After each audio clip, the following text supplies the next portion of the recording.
Bom dia, meus irmãos, graça e paz no Senhor Jesus. Vamos à nossa leitura bíblica de hoje.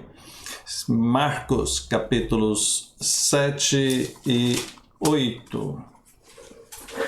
Capítulo 7, Jesus e a tradição dos anciãos. Bom, diz o texto que eles estão reunidos ali e os fariseus, os escribas, né, também tentando de alguma forma pegar Jesus, né? E aí eles observam que os discípulos de Jesus não faziam como os discípulos de João e os demais discípulos religiosos daquela época, né? Verso 5, eles questionam: por que não andam os teus discípulos de conformidade com a tradição dos anciãos, mas eles comem com as mãos sem lavar? Isso porque havia ritual ali, né, que foi acrescentado à lei de Deus do Antigo Testamento, das coisas contaminadas, das coisas impuras. Então veja só, acho até interessante, né? Eles lavavam cuidadosamente as mãos, aspergiam o corpo, né, com água, e tinha que observar muitas outras coisas. Lavava os copos, os jarros, os vasos de metal, as camas. Havia todo um ritual de purificação, e isso faziam de forma cerimonial, né? Acho que se fosse hoje na pandemia, eles iriam usar e abusar do álcool gel. Mas, enfim, era algo que eles faziam, que foi passado de geração em geração, era ritual religioso. E agora os discípulos de Jesus não estão fazendo isso. Não estão fazendo isso, e aí eles começam a questionar: mas por que eles não fazem? E aí Jesus responde: bem profetizou Isaías a respeito de vós, hipócritas. Aí ele cita o texto de Isaías: esse povo me honra com seus lábios, mas o coração está longe de mim. Em vão me adoram, ensinando doutrina que são preceitos de homem. Negligenciando o mandamento de Deus, guardais tradições de homens. Jeitosamente rejeitais o princípio de Deus para guardardes as vossas próprias tradições. Sabe, gente, esse negócio é muito sério. Porque tem alguns círculos religiosos, algumas igrejas, que a questão da tradição é mais importante do que a Bíblia. Não que eles admitem isso, eles não admitem. Eles falam: não, a Bíblia é o mais importante. Mas na prática tem coisas da tradição que são mais importantes, né? As vestimentas, a liturgia, o templo e os lugares e a música e aquele órgão que não pode ninguém chegar perto e aquilo outro, sabe? Dessas tradições eu já vi histórias, já ouvi histórias de igrejas que deu briga porque cortou uma árvore que foi plantada pelo fulano de tal, que retirou lá o instrumento que foi tocado pela pessoa tal, que mudou o púlpito que foi construído pelo reverendo tal. Sabe, essas coisas são boas, é bom a gente valorizar a nossa história e o que fizeram os nossos pioneiros, mas essas coisas não podem ser sacralizadas. Ou seja, elas não podem perpetuar. O que é perpétuo é isso daqui. a Bíblia, a palavra de Deus. E nesse caso aqui, Jesus está falando disso a respeito deles. Uma tradição que era observada há tanto tempo, né, mas que era feito de forma vazia. E aí, olha só, Jesus, verso 11 aqui: vós, porém, dizeis, se algum disser a seu pai ou a sua mãe, aquilo que poderias aproveitar de mim é corbã, isto é, oferta ao Senhor. Então, dispensais de fazer qualquer coisa em favor de seu pai ou de sua mãe, invalidando a palavra de Deus pela vossa própria tradição, que vós mesmos transmitis, e fazeis muitas outras coisas semelhantes a estas. Eles estavam invalidando a palavra de Deus em favor da tradição deles. E deixe-me explicar essa questão aqui, talvez alguns não saibam, né? Essa questão do corbã. Corbã é uma palavra que significa oferta ao Senhor. Então Jesus está dizendo o seguinte: olha, vocês estão aí reclamando de que eles não estão lavando as mãos, né, nesse ritual religioso de que tinha que lavar as mãos. Vocês estão reclamando disso, mas vocês fazem coisas bem pior, como a questão de honrar pai e mãe, que vocês não obedecem. Então, a situação era a seguinte: na lei de Deus, no preceito bíblico daquela época, os filhos eram responsáveis na velhice dos seus pais por cuidar deles.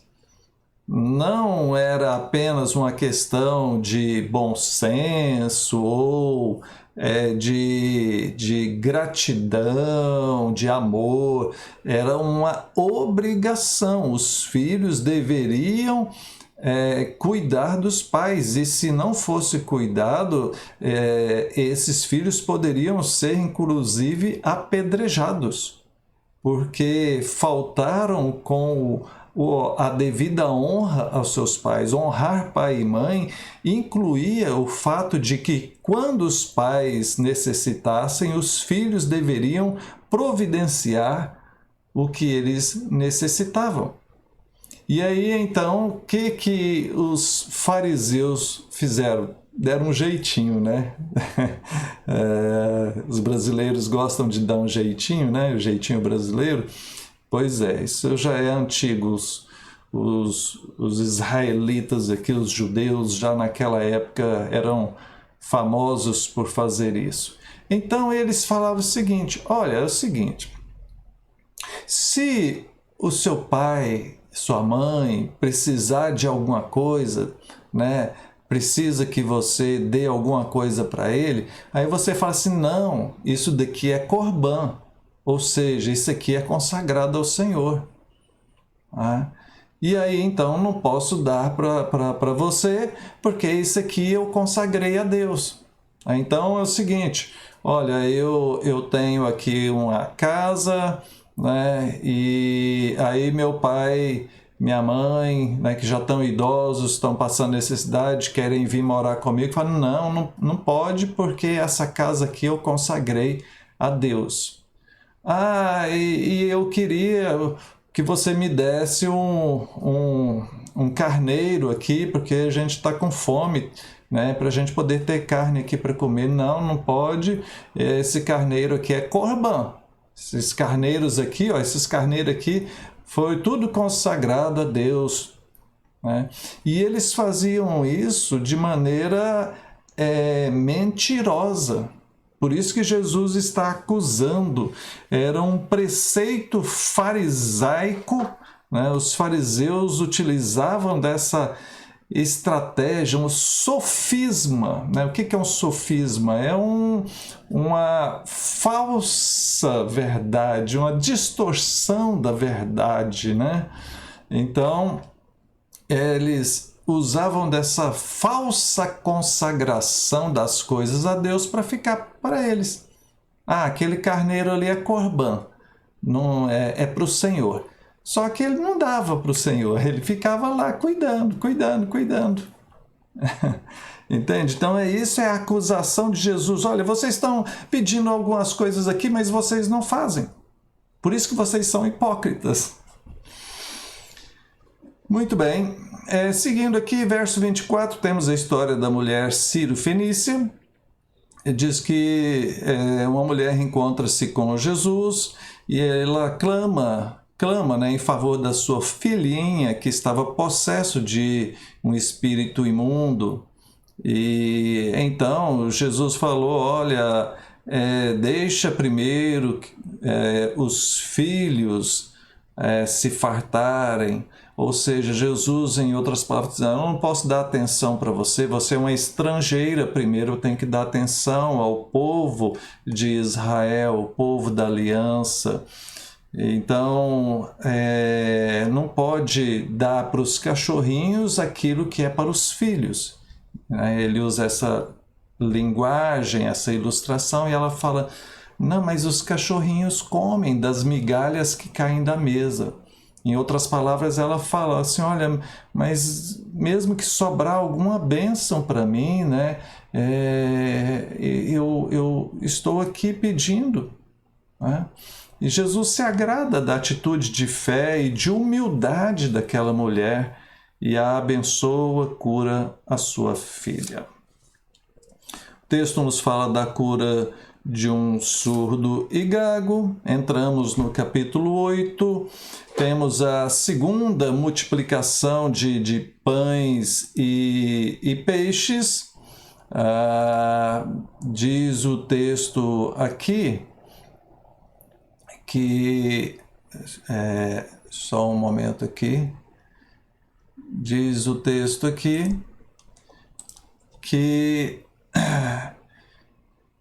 capítulo 8, se reuniu uma grande multidão, e não tendo eles que comer, Jesus chama os seus discípulos e fala, dá comida para eles. Eles falam, mas como? Onde nós vamos comprar? E Jesus pergunta o que eles têm. Eles têm ali pão e peixe. E Jesus pega aquilo, dá graças e manda distribuir, todos comem e se fartam. Nós temos dois milagres de multiplicação de pães e peixe. Né? Parece que aquele povo sempre comia mais essa base, né, de pão e peixe, ervas, etc. E alguns até já questionaram, será que não seria o mesmo milagre? A Bíblia está repetindo ele? Não é. Nós temos algumas diferenças. Por exemplo, na primeira multiplicação nós tínhamos 5.000 homens. Na segunda multiplicação, 4.000 homens. Na primeira, sobraram 12 cestos. Na segunda, sobraram 7 cestas. No primeiro, fala das pessoas que vinham das cidades vizinhas. Na segunda, fala de que vinham de longe. Na primeira, fala das pessoas esperaram um dia sem comer. Na segunda, diz que eles esperaram 3 dias sem comer. E aí tem outras diferenças mais. Tá? Os detalhes vão nos deixar cientes de que realmente foram 2 episódios diferentes, embora tenha bastante semelhanças também. Verso 11, saindo dali, os fariseus puseram a discutir com ele e tentando pedir um sinal do céu. Jesus, porém, arrancou do íntimo do seu espírito um gemido e disse, por que pede esta geração um sinal? Em verdade vos digo que esta geração não se lhe dará sinal algum. Eu já falei sobre isso. Gente, olha, muito cuidado. Muito cuidado. Não fique pedindo sinal. Não fique correndo atrás de milagre.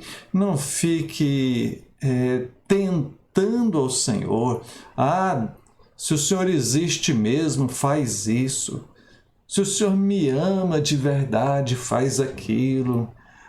Se o Senhor tem poder, então faz isso que eu vou acreditar, muda aquilo que então eu vou te seguir. Se o Senhor fizer isso, então aí eu vou. Olha, olha, olha, olha. Escuta o que eu estou te falando. Não brinque com Deus. Não tentarás o Senhor teu Deus. Não ponha Deus à prova. Quem é você? Quem somos nós para querer pressionar a Deus, pedir provas para Deus? Ele não tem que nos provar nada. Nós é que temos que provar alguma coisa para Ele. Provar que acreditamos, provar que somos fiéis, provar que realmente vamos segui-lo e viver para Ele. Então, muito cuidado, fica aqui o alerta. O texto prossegue. Jesus adverte contra o fermento, né? Contra a malícia, contra as palavras dos fariseus e também de Herodes. No verso 22, nós temos a cura de um cego. E no verso 27 temos a confissão de Pedro, né? Jesus chega para os seus discípulos e fala: olha, quem o povo diz que eu sou?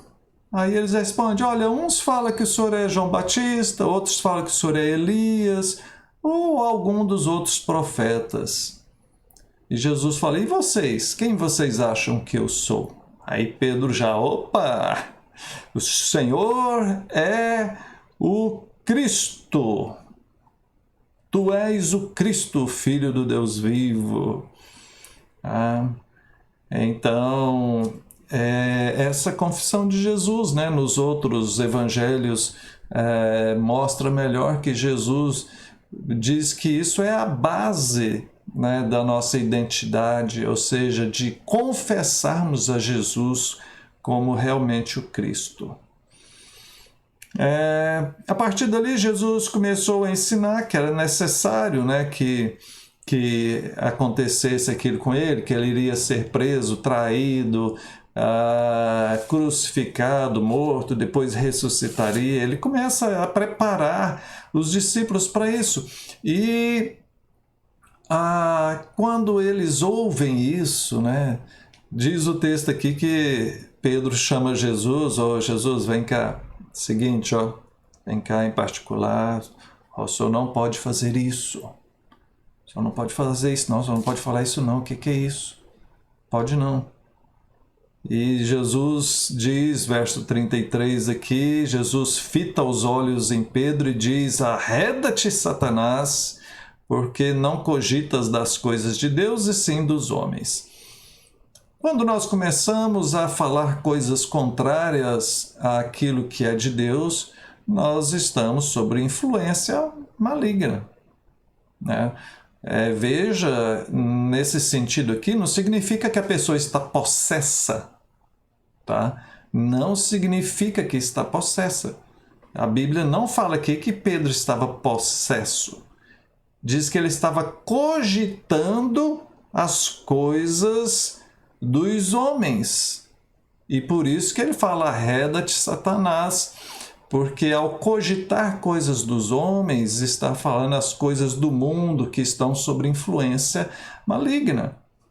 Então, quando a nossa mente, quando a gente começa a dar vazão, a olhar, a pensar, a viver coisas desse mundo, nós estamos só cogitando as coisas do mal, certo? Então, necessariamente não significa possessão, mas está se submetendo a uma influência maligna. Muito bem, e aí Jesus fala, né? Olha, se alguém quer vir após mim, negue a si mesmo, tome a sua cruz e me siga, né? Então o texto encerra com isso.